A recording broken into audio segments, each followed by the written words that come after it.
Guys, we're not there to sell them windows.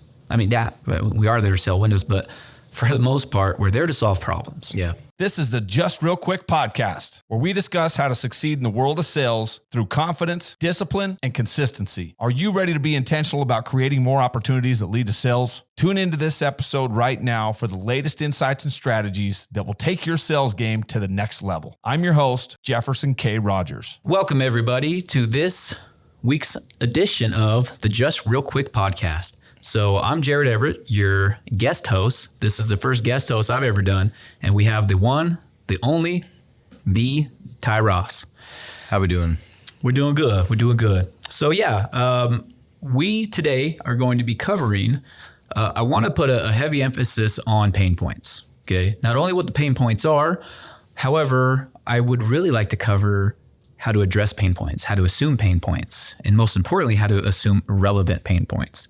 So that's going to be a very important topic of conversation today.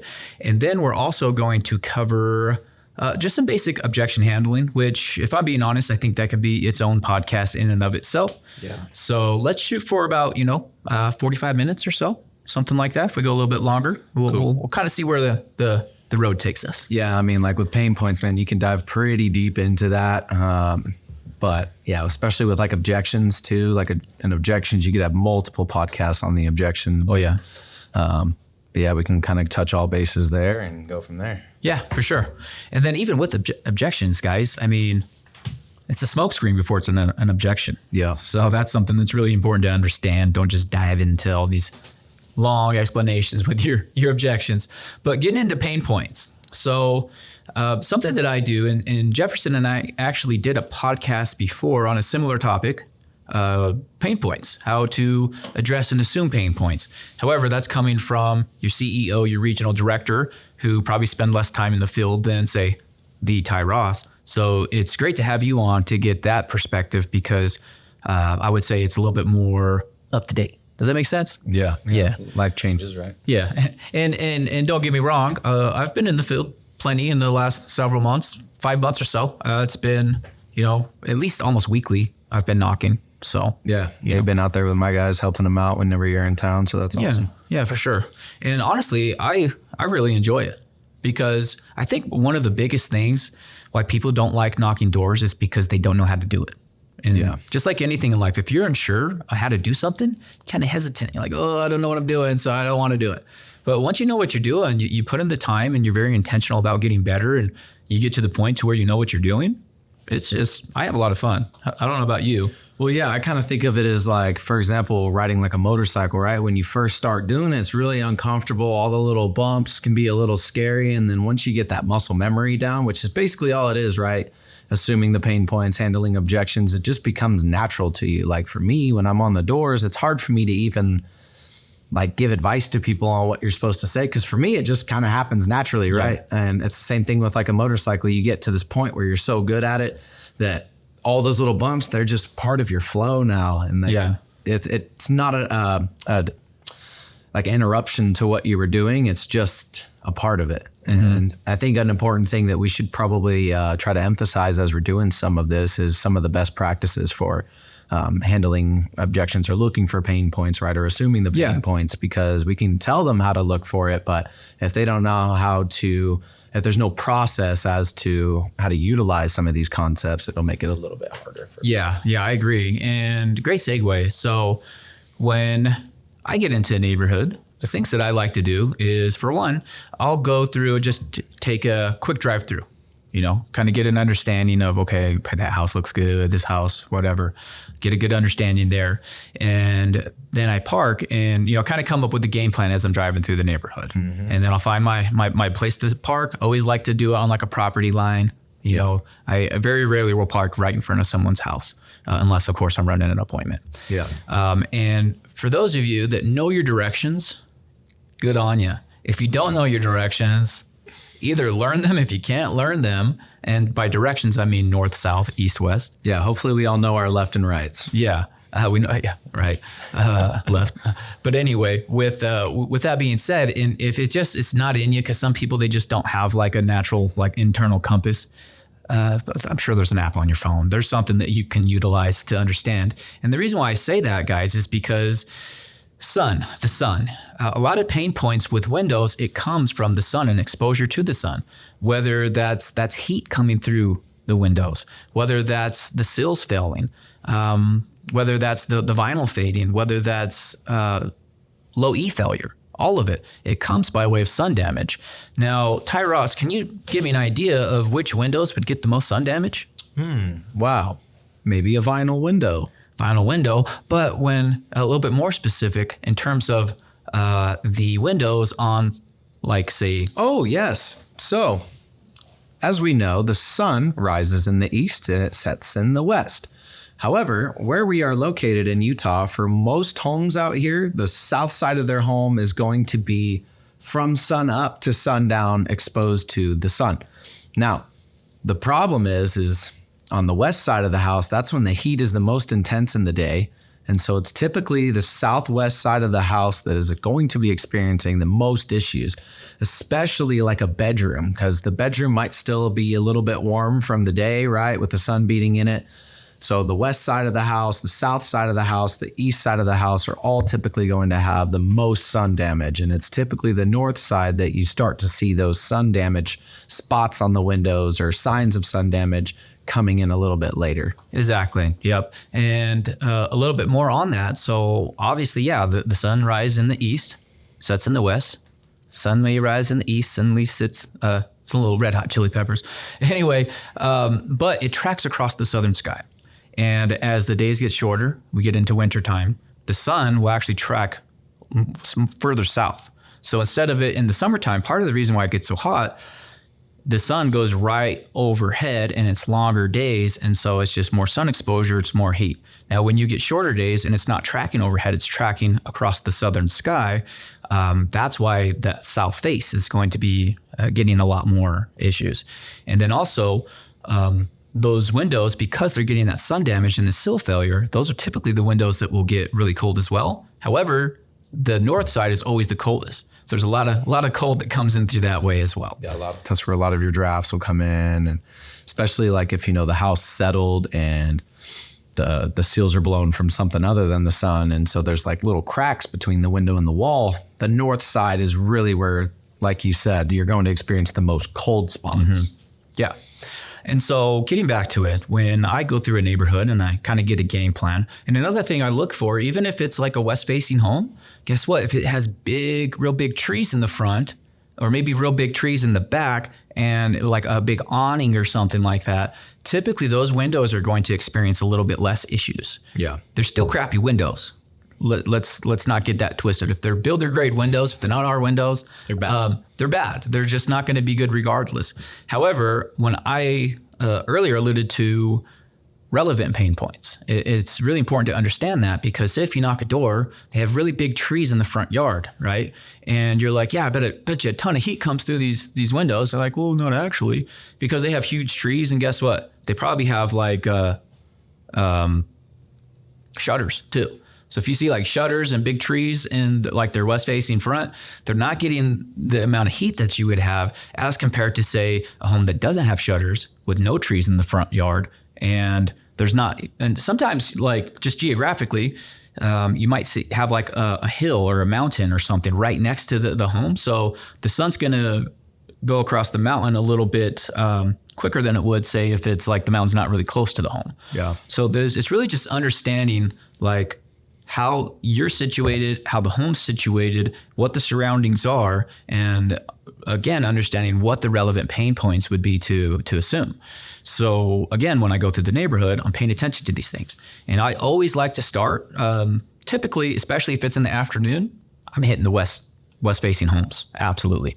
Because, I mean, when the homeowner answers the door and the sun's in their eye and they can barely see you, that's a good thing. That means they have a ton of heat, a ton of sun, a ton of damage on those windows. Yeah. Well, and another thing with that too, especially with those houses that have like a bedroom over the garage and they have the older builder grade windows, you can bet your bottom dollar, unless they have a high efficient window on those windows, those rooms get the hottest. Yeah. And so, kind of 8-miling that whole idea of, oh, our windows are fine. Before you even are trying to sell them on the windows, you should be seeking to understand and kind of bring some of those things up, right? Like, hey, I know that bedroom right up there, right above the garage, gets super hot in the summer. As I see you got the toasty grids. That's what we call them. It's just the burnt grids on your windows.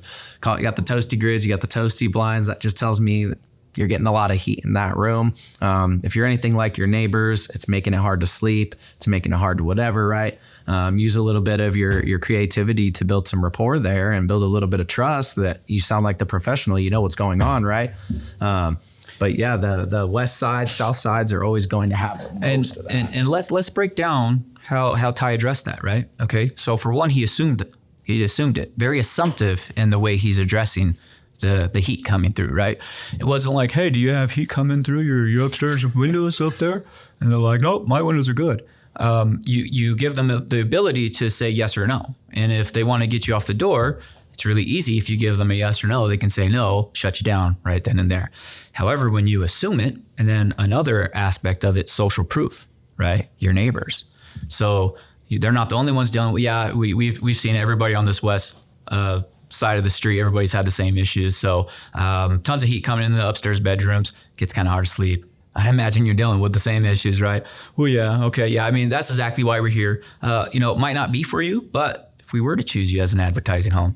So that's something I really like to do in terms of addressing the pain points when you get to the point of why you stop by. Okay, so the reason I stopped is you have an awesome location to use for advertising, but I noticed you have these builder grade windows. And then that's when I start assuming the pain points, getting them to agree to them. Yep. By using social proof. And now that curiosity, that engagement of the conversation, it's opened up, and it's much easier to transition into actually getting the appointment set because they've agreed to those pain points already. Again, if you're just saying, hey, do you have hot rooms upstairs?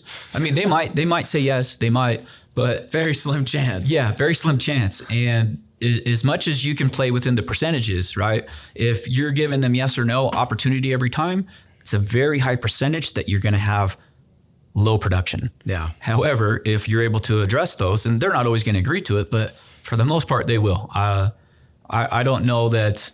I mean, I could probably name on one hand on thousands and thousands of doors to where they didn't agree with assuming relevant pain points. Yeah. Because that's the thing, right? If they're not relevant, if you're, again, when we're talking about the north side of the home and they don't have direct sun exposure all the time, and you're saying, hey, it probably gets pretty hot up there, yeah?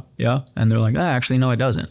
Or if they have like shutters and big trees in the front yard, again, that's understanding what's relevant. And when you understand what's relevant, then for them, it's going to make a lot of sense because that's what their reality is. Yeah, and I thought of something while you were going on there. Yeah, and I actually talked to Braden about this yesterday when bringing up the pain points. If you're assuming the pain points and then they tell you that you're wrong or that it's not true, well, it's a lot harder to bounce back from that. But one thing I told him yesterday was bring up the builder grade windows first.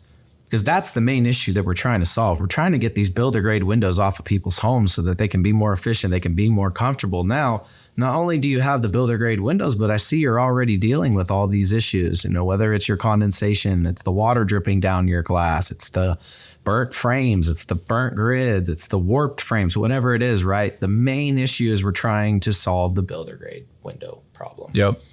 And what I've seen from knocking with a lot of reps that have a lack of understanding here, and they have the understanding of addressing or even assuming pain points, however, not relevant ones. And they're like, I see that you have sill failure and everything. If there's nothing like readily identifiable in terms of sill failure, like again, you see condensation or some cloudiness or anything like that, you're just a kind of a blanket statement. I mean, they might agree, but again, when we're assuming relevant pain points and we're playing within the percentages of those things, just a kind of a blanket statement. I see you have sill failure. Well, why do you see sill failure? I mean, can you actually see the frame separating? Can you see the vinyl warping? Can you see condensation? If you can't see those things, it's not really that relevant. But if you see those things, I noticed you guys, you have the vinyls all super warped right there. The grids are really, really toasty. Yeah. They're discolored. I see your blinds are really warped. I'd imagine you guys get a lot of heat coming through there. And usually what that means is you guys have some seal failure, probably some drafts and things as well, right? They're like, yeah, now that you mentioned it, we actually do. And then wintertime, do you guys kind of avoid that area of the home just because, like, obviously you get all the heat in the summertime and it's failed seals, it probably gets pretty drafty right there as well, right? Yeah. It gets pretty cold. Like my wife has to, wear a blanket or whatever when we sit by that. And something I like to tell people when I get them to, I'm assuming and they're agreeing to the pain points, it's just like, man, I mean, you paid for the whole home, right? Yeah. Well, yeah. Okay. Well, wouldn't it be awesome if you actually got to use the whole home?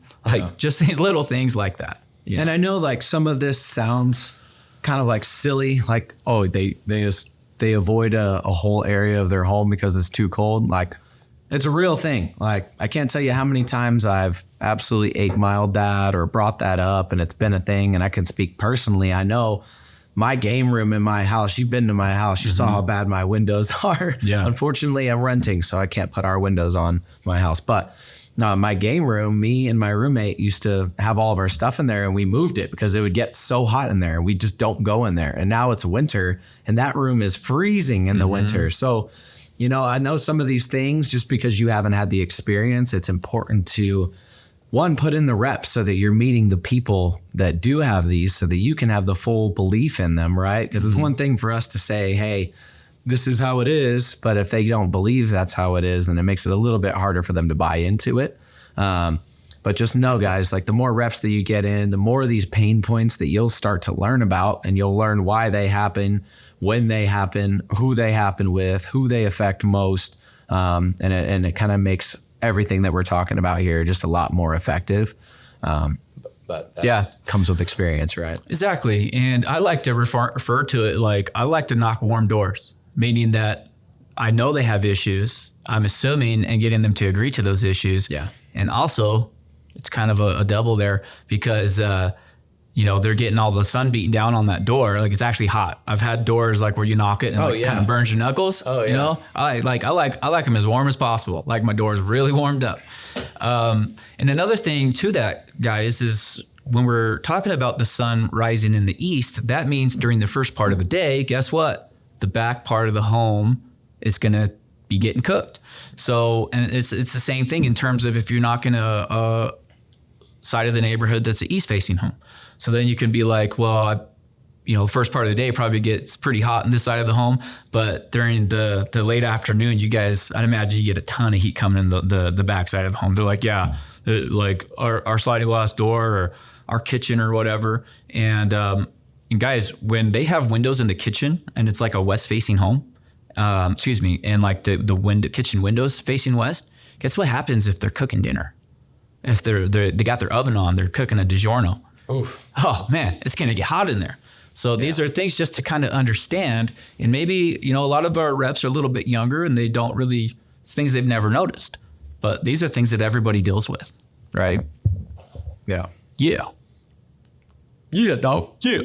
So I think that was pretty good on the pain points. Another thing that I like to, and this is really, I'll mention it on the doors. It's really like for, say, like directors is, guess what happens when the windows get a lot of sun? The vinyl warps, and they're going to get cracks between their frames and their drywall. And sometimes they haven't even noticed it. And maybe they're just kind of filling us out. And so maybe they just want to quote, just kind of look at what it is that we're doing, and they're just kind of dipping their toes and they don't really understand a lot of what their issues are.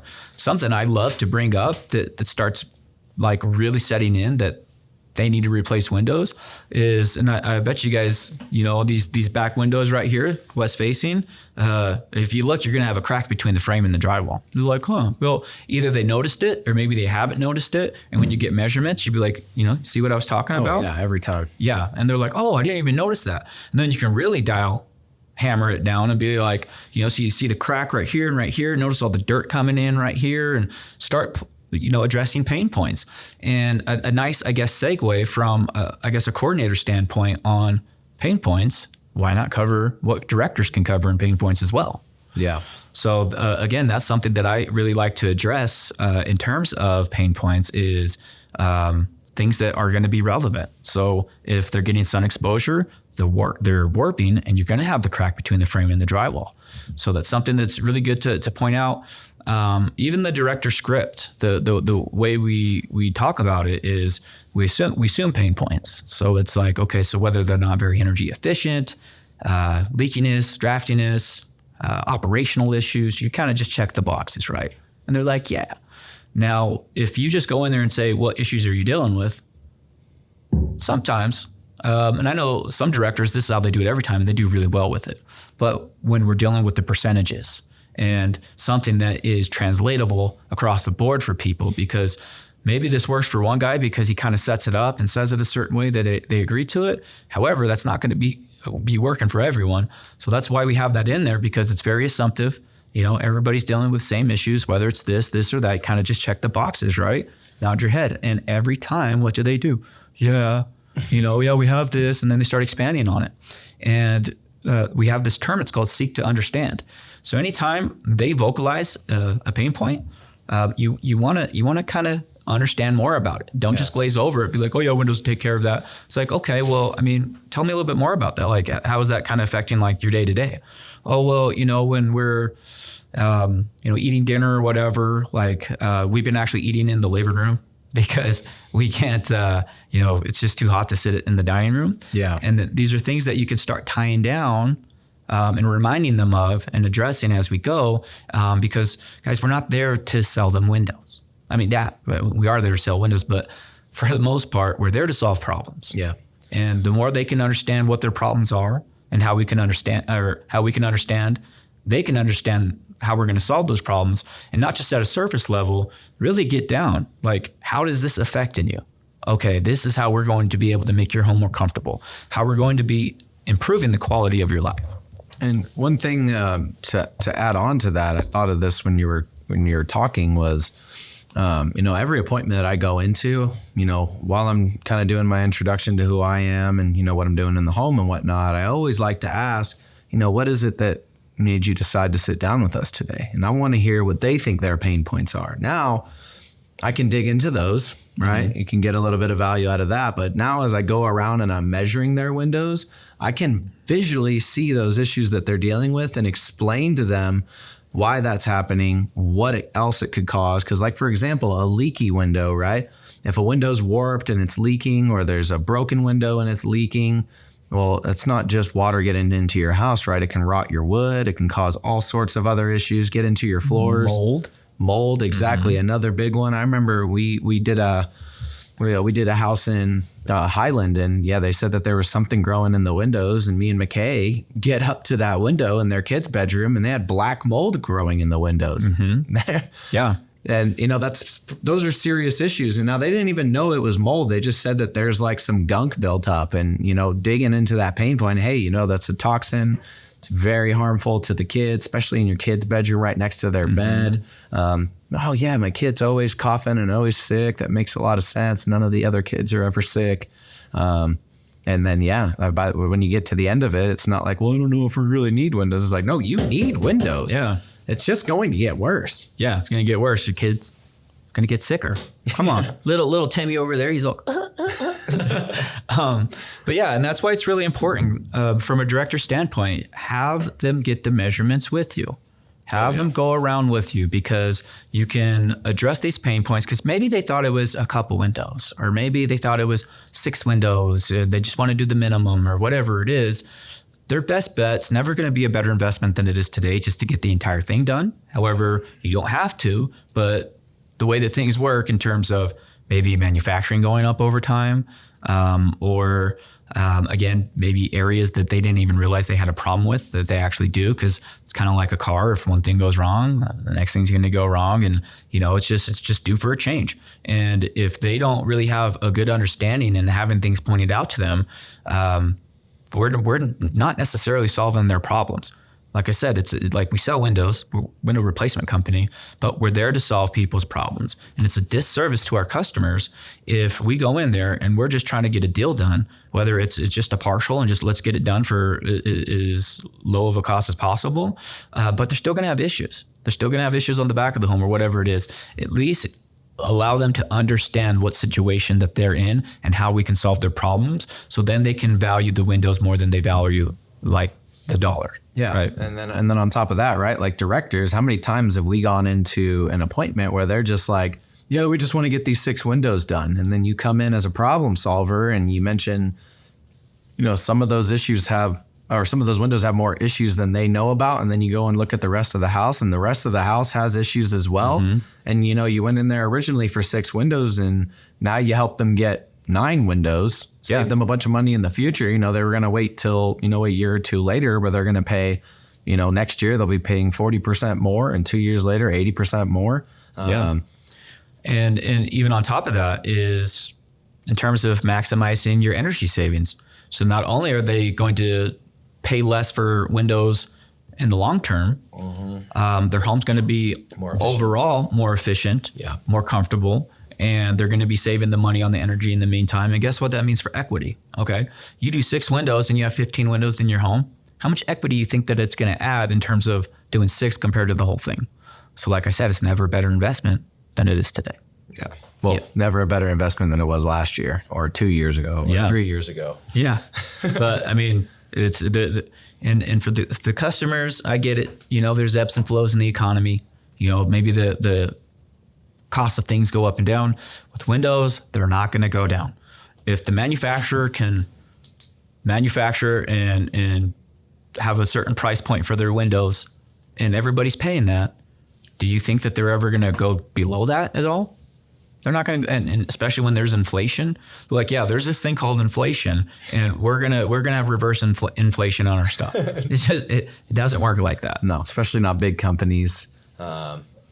Definitely not. It's not going to work like that. Yeah, we're waiting for window prices to go down. How well has that worked for you? Yeah, and I'd say I've been in this business for closing in on 4 years now, and the price of windows have at this point more than doubled.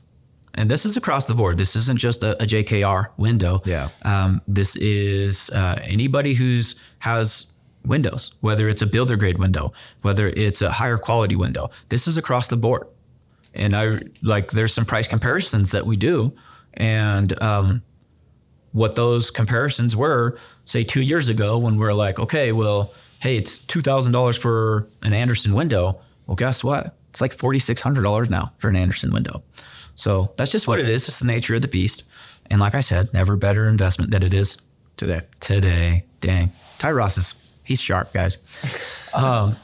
So that really, I feel like we've done really well at kind of going over the pain points, how to assume them, how to address them, what the most common ones are. Is there anything else you'd like to cover on that? Yeah. So for pain points, guys, I think the most important thing to know is if you are in a neighborhood that is, for example, we'll just start with 15. If you're in a neighborhood that's at least 15 years old, you can bet your bottom dollar that they're dealing with some of these issues that we're talking about, right? Their windows might not be broken. They might not be leaking. They might not have drafts, but you can bet that they're dealing with heat problems as long as their window isn't covered by a bunch of trees. Windows 15 years ago, unless you got a really nice window, which builder grade windows, the whole point of this, they're not good windows, especially not 15 years ago. That you just always have to assume that if you're in a neighborhood that's 15 years old, or even at this point, 10 years old, sometimes 5 to 10. I mean, we've been doing a lot of work with like 2015 to 2018 homes recently here. And I think there's just the biggest point I want to get across to you guys is area is never a problem. Oh, these people don't have issues with their windows. You're just not approaching it the right way of bringing up those issues. And on top of that, getting third-party testimonials, everybody that I accept the fact that it's a not interested for now, right? Or a not right now is what we're doing on Spotio. I always do a little bit of digging, a little bit of fact finding. Hey, look, I understand this isn't for you, this isn't for everybody. I get it, but maybe you can help me out with the rest of your neighbors here if you don't mind me asking you a few questions. And then, go in to do some of those qualifying questions with them. And who knows, like you may pull something out of them once they let their wall down and they start letting you ask questions and they're starting to give you the truth of how they feel about their windows. Because guess what? Here's a fun practice. Every time you run into a renter in a neighborhood, start asking them questions. Oh, yeah. Because renters are always able to leave it all out on the table. Oh, man, we're dealing with this. We're dealing with this. Yeah. We're dealing with this. And then all their neighbors, supposedly their windows are amazing, right? So if you can create that sense of unity with you're not interested and start doing some fact finding, not only can you possibly reel them back in, but you can do a lot of good digging for the next neighbor that you go and talk to. Yeah. Renters are a great opportunity because, for one, you always want to figure out whether it's through a property management company or someone they know, because they're like, yeah, I'm renting. Well, maybe they're renting a room and like the homeowner lives there. Like you want to seek to understand. And I'm glad that you kind of brought that up, because something that I want to cover as well is understanding how to ask questions. It's relevant. It's not only relevant pain points, but it's relevant questions. And something I like to say is like, you need to understand where they're situated in the windowverse, past, present, and future. All right. What that means is, okay, how long have they been in the home? What are their long-term plans for the home? What type of home improvement projects they've already done? Is windows at least on the list? Like there's a lot of these things that you can start to kind of unpack and ask questions. If I'm on the doors and I'm ever kind of running into like a roadblock, guess what I do? I start asking questions, and just engagement all around. Like you want to know the script so well, okay, that you're utilizing the script, but you need to understand how to ask questions as you go. Like things like, how long have you been in the home for? Okay. Long-term plans for the home. Okay. What kind of, so you guys have been here 10 years now. What kind of home improvement projects have you guys been working on? They're like, oh, well, we did the kitchen, or we did this, and a lot of times they'll tell you, they'll be like, oh, well, yeah, windows, they're down the road because we got to get the yard done. We got to do this. Okay. Start asking questions about that stuff. Okay. Well, you said that you guys are remodeling the kitchen. Awesome. So is that something you've already, made progress on it? Like, have you gotten a quote on it? Like, has the project started, or have you guys just been talking about it? They'll be like, oh, well, we've just been talking about it.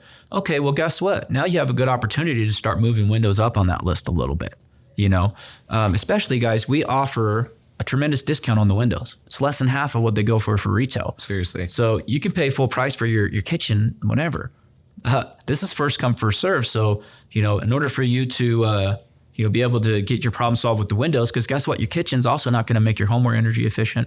Your kitchen, it's going to add equity to the home, but not like windows will. Mm-hmm. It's not going to make your home it might make your home a little bit more comfortable, especially for the person who spends the most time in the kitchen.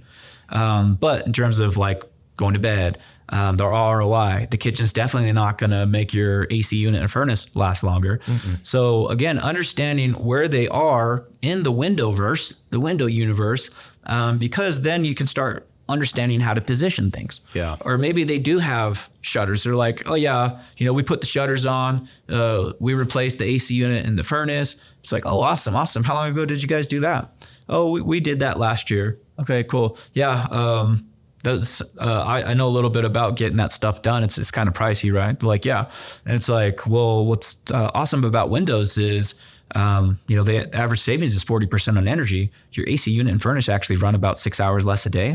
And then as those are vinyl shutters, right? Well, yeah. Okay, cool. Our windows actually block 94% of all UV.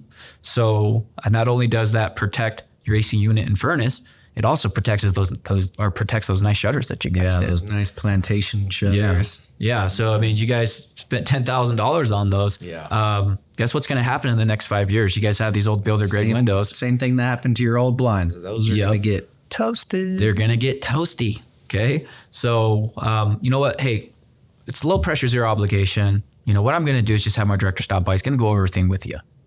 show you the window, this, and that. End of the day, it's all first come, first serve. If it makes sense for you, great. If not, we'll set up one of your neighbors instead. But we can at least get in front of you guys and let you know like what you're looking at. Get you some education there. They will ask you yes or no at the end of it, but then like I said, it's low pressure is your obligation. Yeah, if it doesn't work for you, it's no big deal. We'll set up a neighbor. Exactly. So what time of day works better? Like, for my director to stop by, go over everything with you guys, mornings or evenings. And so now what can happen is you at least give the opportunity to get in front of them, and now they can understand the value proposition a lot better than just at the door. And and you always you don't want to like over inform. You don't want to sell the windows on the door. No. You want to refer to your director as much as possible. Yes, please. And that's why I'm saying like, hey, why don't I get my director over here? And he's going to go over more of that with you guys so you can understand like exactly what it is that you're looking at. And now the director goes over there. They love the windows. Guess what? Maybe the one of them's a clean freak. I guess the wife is a clean freak, and she's going at the ends of the earth to get her windows clean, with whatever that means. I've had a lady that literally hung her kids, like she would hold their hand and have them hang out of the top story windows, and they would wipe the windows out. Oh my gosh. Yes. So you never know again where they're at in the windowverse, and just to understand, okay. At least enough of a value proposition for them to look at it. And now they see the window. They see how easy it is to maintain and clean the windows. Now the safety of their children, the safety of their investments for say the shutters and the AC unit and furnace. And then it's just a great investment to the home because it's going to add equity. It's going to add comfort to the home. It's going to protect their other things. And guess what? It's going to be a really nice facelift for the home. And check this out. Here's a little word tracking that I like to do in the winters. When I started in the winter. And now me personally and Brooke, we love our house being cold. Like in the winters, we keep our windows open. It is freezing in the house. We're running around in our pajamas, layered up. I got my big Carhartt construction jacket, just chilling. Something that you could do to build rapport, and this gives you a little bit of ammunition later, right? So like for me, last winter, I was like, yeah, it's kind of brutal out here during the day, but I love it because my house is cold. I love to keep my house cold, and then kind of waiting to hear what they say. Oh yeah, I love keeping our house cold too. We don't even run our furnace. It saves us a lot of money. Okay, so if they like their house cold, that means they probably bust their AC unit down in the summer, right? And so you can bet your bottom dollar that their energy bills are high. That it's not like Cottonwood Heights or it's not like Orem and Provo charge different amounts for their energy that's so significant to the point where one house can run their AC all day and not spend a ton and one house doesn't. They're all going to be using the same amount of energy, but that's a little bit of ammunition for you there, just a little tidbit of one way you can find out how much they're spending on their energy bills or if they are spending a lot, because you can ask someone, oh, do you have expensive energy bills? No, they're not that bad. Bye. Yep. Or you could be like, hey, I noticed you mentioned that you like your house cold. Do you have to run your AC? Or I imagine you're running your AC a lot in the summer. I bet you that AC is working overtime, huh? It's always on. Yeah. Yep. Okay. Then transition from there. Well, hey, just so you know, our windows, they are designed to stop that from running from about 6 to 8 hours less a day. Obviously, I don't have to tell you that expands the lifetime on that pretty significantly. Addition to that, you're going to be saving a lot of money on your energy bills every month. So if you're open-minded to taking a look, just a little bit of ammunition. And one other thing I wanted to point out, if you don't mind, I thought of this when you were talking earlier about people that have looked into windows before and didn't make sense. One thing I've noticed a lot from our guys is they go straight into, oh, we're better. We're better. Yeah, meet with us. When they're like, oh yeah, we got a quote and we didn't do it. Well, instead of saying, going and selling yourself, be the problem solver, guys. Why did you look into windows? What are your pain points? What was it? You looked at Anderson first. You looked at one window company and you decided to look at the most expensive window company you can look at. What made you look at windows? What was so bad? Oh, really? You're dealing with leaks. Oh, you're dealing with this. You're dealing with that. Interesting. Boom. You have your ammunition right there. You can be the problem solver. But look, man, I'm not here to twist your arm. What we do is a little bit different, right? Let them know what we do with our advertising homes, how that whole process works. Go for the close there. You have your ammunition. They can't tell you their windows are fine. They already got a quote for windows.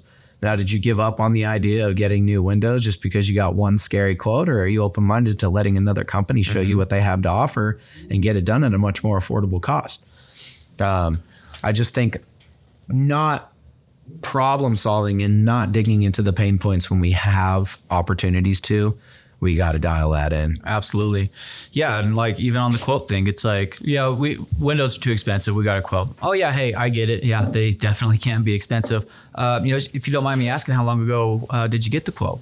Oh, it was like 2 years ago. Okay. And did you guys just get one quote? Was it just one company you looked at, or did you look at multiple? We just got one company. Okay, cool. And do you recall like who the company was? They're like, oh no. Well, then it's like you can even seek to understand how they got the quote. Okay, and was it like a company that you called? Did they knock on your door? And then you could start dialing it even further. Okay, and did you get like a bid on the entire home, or did you look at just like some of the problem areas? There's all of these, and if you notice, I'm not asking yes or no questions. I'm asking A or B questions. Is it this or that? Is it this or that? This or that? And what I'm doing is I'm positioning and kind of like process of elimination, getting right down to what it is. If it's yes or no questions, it's very easy for them to say no, turn me away. But if I'm asking A or B questions, then they just choose one. It's A. Well, it's B. It's A. It's B. And so I just do that all the way down till I understand again where they are in the window universe. So and with that puts us right about 40 minutes. And like I said, when it comes to objection handling, when it comes to smoke screens, I feel like that could really be something else that a lot of time could be spent on that. And what I also feel is what we covered in this, in the time that we covered it in, I think it's something that would be easily digestible. And so I think we call it. Yeah. An objection handling conversation could go on for a long time. But we can tell you this, 95% of your as a matter of fact, 99% of your objections are smoke screens. Blow past them unless it's something like my kid has cancer or something like that, right? It's like, which is a condition. That is a condition. But yeah, most of your objections are going to be smoke screens until you hear it multiple times, or you hear, I like to get it 3 times.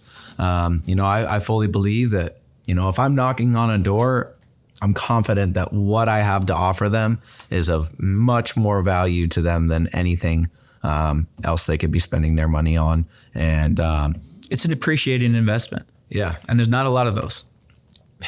Yeah. And what was I going to say? And just one last thing about objections. Those are good. I love objections because guess what? That allows me to understand how I can solve their problems. Yeah. If they have an objection, then it's like, okay, so that's me understanding where they are in the Windowverse.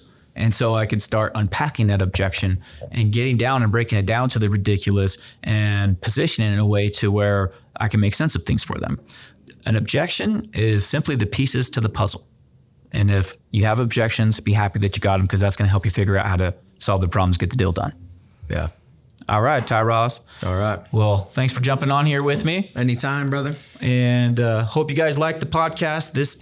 I've been on plenty of the Just Real Quick podcasts. However, I've never been a guest host before. So from my understanding, I'm going to be doing these here and there. So I had a great time doing it as my first one. And for anybody out there who really wants to step their game up, this is something that can help sales in general. However, if you're specific to the window industry, you don't need to work for JKR Windows. This is information free for everybody to really help you step and level your game up. So as long as you like and subscribe. All right, guys. We'll see you later. Bye. Thank you.